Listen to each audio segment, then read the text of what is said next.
Welcome to our review on making crude oil useful. First thing we need to understand then is a little bit about crude oil.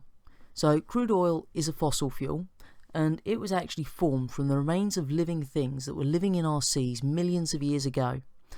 As they died, they then sank down to the bottom, and then all of the little bits of sediment built up on top of them over the years, and they became buried deep underground.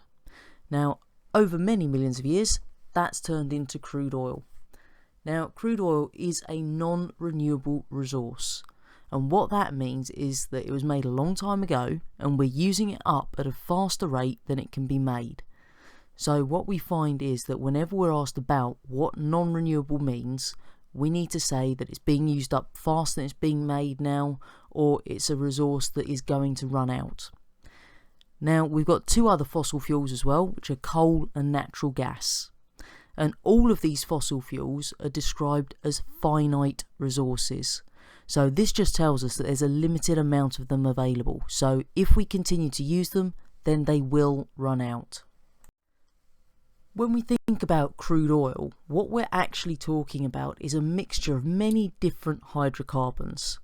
And a hydrocarbon is a substance made of hydrogen and carbon only.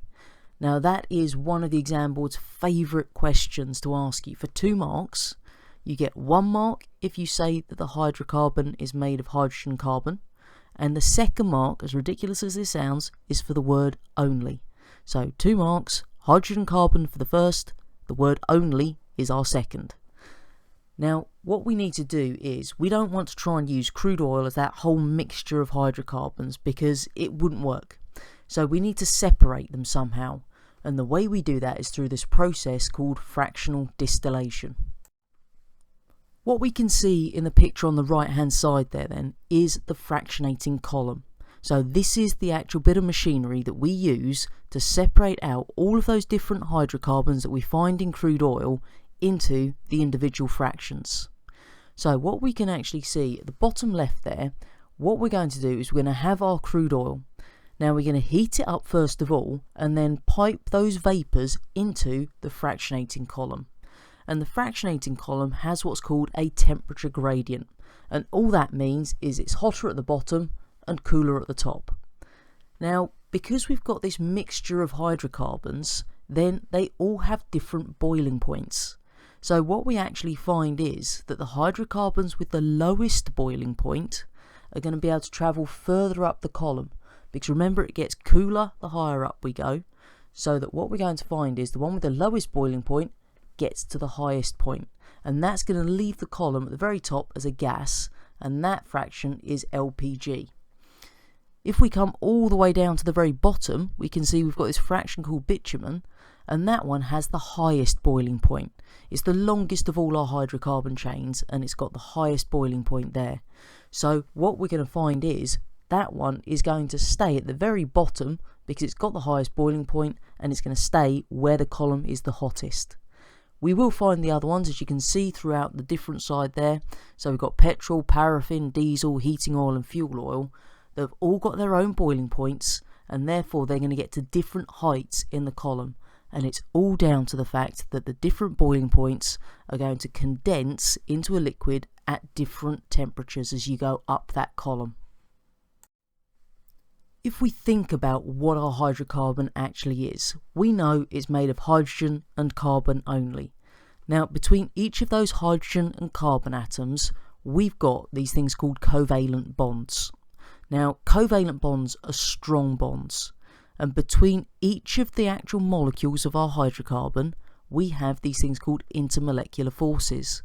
Now if we compare the covalent bonds and the intermolecular forces, covalent bonds are stronger than the intermolecular forces. So what we find is, as we heat up our crude oil, then the intermolecular forces are broken, which means that the molecules separate and form a vapour.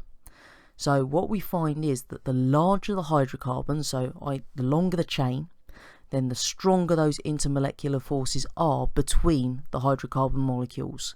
That means we're going to have to put more energy into it in order to turn it to a vapour. So it gives it a higher boiling point. So just remember the fact that the larger the hydrocarbon, the stronger the intermolecular forces, so the higher the boiling point will be, and therefore the lower it will come out on our fractionating column. The most likely question you're going to get about our fractional distillation could well be a 6-mark question. So what they're going to be asking you about there is to interpret some data from a table. So all you've got to do is read the table and remember that the lowest boiling point comes out at the top, and then to describe the process by which this happens. And there they're going to be looking for the fact that the column has a temperature gradient, and then the fact that our largest hydrocarbons have the highest boiling points, down to the fact they've got the strongest intermolecular forces, and vice versa for our smaller hydrocarbons. If you talk about those things, you should get your top 6 marks.